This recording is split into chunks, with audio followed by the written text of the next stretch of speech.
Team Online, Honey and Mary Grace, dito naman ay meron tayong mag-a-appear na 3 pictures dito sa ating screen. At kailangan nyo na lamang sabihin sa akin kung nominate, say it, or let's date. Nominate, kapag sa tingin nyo ino-nominate, obviously kung ayaw nyo itong housemate na to. Say it, kung meron kayong gustong sabihin tungkol sa housemate na ito. At let's date kung obviously bet nyo ang housemate na ito. Very easy. Diba? Ready? Para Mary Grace muna. First housemate for Mary Grace. Fumia. Let's date, of course. From the start, close na po talaga kami ni Fumia. So, si Andre din, let's date. Let's date din yes, si bro Andre. ko yan eh. Isa-isa lang eh. Isa lang pala? O, ang nominate, let's date, at saka... pag-isipan mong mabuti, meron kang oras. So, si Fumia yung let's date, tapos si Andre yung say it. So, na-evict naman si Kuya. Siya yung naman nominate. Okay. Please tayo, Kuya, ha? Anong masasabi mo kay Andre sa say it? So, kasi kung papiliin kasi ako kang Andre at kay Fumia, si Fumia talaga ang pipiliin ko kasi mas lamang siya. So, si Andre say it na lang kasi mas nakikita ko kasing pagka-pure ni Fumia kaysa sa kanya. Kaya, Anong pwede mong sabihin o isplok sa amin tungkol kay Andre? na Andre, Mga may sikreto ba kaming kailangan malaman sa loob ng bahay? wala naman siya sekreto. Ang akin lang na kung love niya talaga si Lo, sana mag-continue outside, hindi lang inside. Kasi kahit ako babae, ayoko rin makitang masaktan si Lo kahit papano. Kasi nag-usap na kami niyan na kung ano man yung feelings mo sa loob, sana ganun din sa labas para walang masaktan siya po. Okay, sige. No worries. Okay, Honey.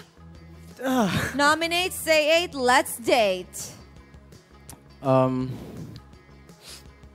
I think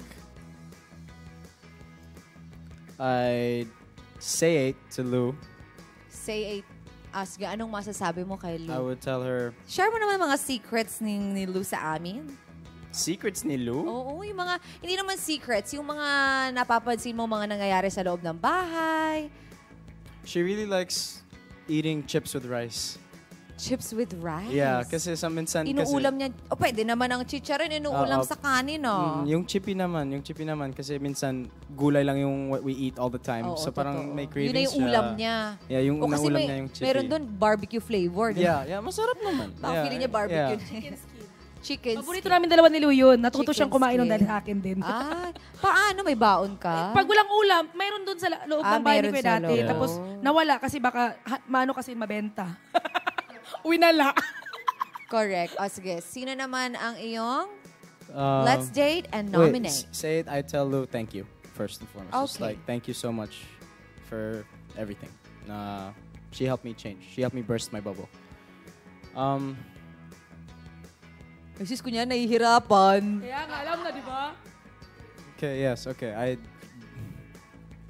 Niisip ko anong pwedeng sabihing maganda para hindi kineso. I would nominate Thea because I know she has a lot of fans. And I know that her supporters would take care of her. And she wouldn't be evicted there if you put in that aspect. Tapos, I would date Chantel. Bakit? Because she's the only one left. Ay, ganun ba? No, no, I would honestly, if circumstances were different and if it was a different time, then yes, obviously I would date Chantel. Pwede ba may girlfriend ka? I know that. Uy, tinatanong ko lang naman, bakit parang kasalanan ko? No. Honey, natanong ko lang naman Di ba? I know, it's just, I really need more time just to talk to my girlfriend and just figure things out. O sige, re-respetuhin namin yan. At sana Thank you. ma-figure out mo kung ano man talaga ang nararamdaman ng puso mo. Thank you. Okay. Nako, at ano ba, meron pa tayo na kutsima. Maglalaro tayo. Ay, wala na. Ayaw na nila. Gusto ko pa eh. Charot. Ang arte. Talaga? Ay. O sige, maglalaro tayo ng Who's this? Ako? Yak! Ay, ako din magno-nominate. Let's do. Sino to? Charot. Okay. Ano yan? Sige, eto si Tommy, si Zeus, at saka James. Anong choices? Nominate, say 8, let's date. Syempre, let's date ko si Zeus. Alam naman natin yan, Team Online, di ba? Ang hirap kung sinong nominate. Pwede bang both? Wala naman ako masasabi sa kanila eh. Sige, ano na lang. Wala akong masasabi kay James so nominate na lang si James. Si Tommy, ano masasabi ko kay Tommy? Actually, nakita ko si Tommy sa... Ano bang... hindi, si Kelly pala, yung girlfriend pala niya ang nakita ko sa premiere night ng Papa Pogi. Pero si Tommy, wala na akong balita sa kanya eh. Pero sa loob ng bahay, warla kami. Warla talaga kami sa loob ng bahay. Oo, alam niya yon. Alam niya yung mga pinagagagawa niya sa loob ng bahay. So, let's leave it to 2015 Team Online. Oo. Yun lang. Si Zeus My Love, syempre, let's date yan. Nag-date naman na kami dati. Tapos na yun. Finish na.